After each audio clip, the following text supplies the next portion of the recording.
while to even be able to understand her, and after just a few short sentences, listening to her can be downright irritating. When I was in my late teens, I began wishing that other people could hear the wealth of wisdom she had to offer without subjecting myself to hours of that annoying, chirpy Alvin and the Chipmunks voice. She came up with the perfect solution. With my permission, she could borrow my body and my vocal cords and, instead of talking to me, she could talk through me. In other words, by going into a trance and essentially stepping aside temporarily, I could channel her for as long or short a time as I wanted, with no risk to me whatsoever. I wouldn't have any memory of what she said while I was gone, but she could give talks and lectures without driving me or others crazy, and people could record her on tape if I wanted to check out what went on in my absence. I wanted no part of it when she first suggested it.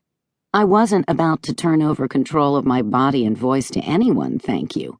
Not even to someone I trusted as much as I had come to trust her.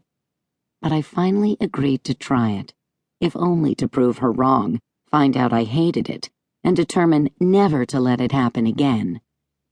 As always, she was right. It was so harmless that there was nothing about it for me to hate, and I've been routinely channeling Francine ever since, going through the simple process of announcing her impending arrival, closing my eyes, and letting my spirit take a break from my body, so that she can come in.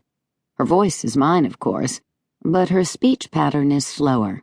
Her vocabulary and knowledge far exceed mine, and as a resident of the other side, she's able to give eyewitness accounts of everyone and everything that goes on there.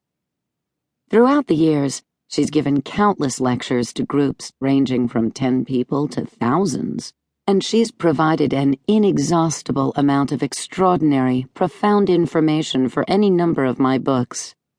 She doesn't participate when I give readings, largely because she usually responds to earthly problems, including mine, with the accurate but unhelpful assurance, everything will work out as it's meant to. It frustrates me, so I can only imagine how it would frustrate my clients. For decades now, after certain celebrities have passed away, I've had calls from the press asking for my psychic input on anything those celebrities might have to say, or any information I had to offer about their lives or transition to their afterlives. Francine contributed an enormous amount of that information, and I don't mind admitting that over the years, I've checked with Francine many times about deceased celebrities I especially loved, or, in one case in particular, especially didn't. Slowly but surely, with an emphasis on slowly, it occurred to me that a book about celebrity afterlives might be of interest to a wide variety of people, from their fans to their families. I began assembling brief biographies, and those were fascinating enough all by themselves. Even while putting together biographies of celebrities whose lives I would have sworn I knew all about, I kept thinking, I didn't know that.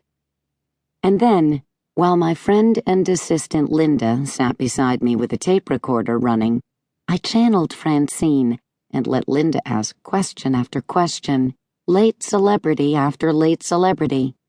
What you'll find in this book, then, is a collection of biographies and Francine's comments, transcribed and edited from the tapes of those trance sessions, as much or as little as she had to say about each name that came up, unless it was too indiscreet to include. Francine has no filters when it comes to answering questions. I'm not kidding about as much or as little as she had to say either, believe me. When she was finished talking about someone, she was finished, no matter how many more questions Linda asked her. Sometimes because that's all there is, and sometimes because, frankly, apathy might set in on Francine's part. We all love each other here, she explained more than once, but that doesn't mean we all find each other interesting. In fact, there were a few names Linda brought up, after I'd spent hours gathering information for their biographies, I might add, to which Francine simply replied, "No, that's it."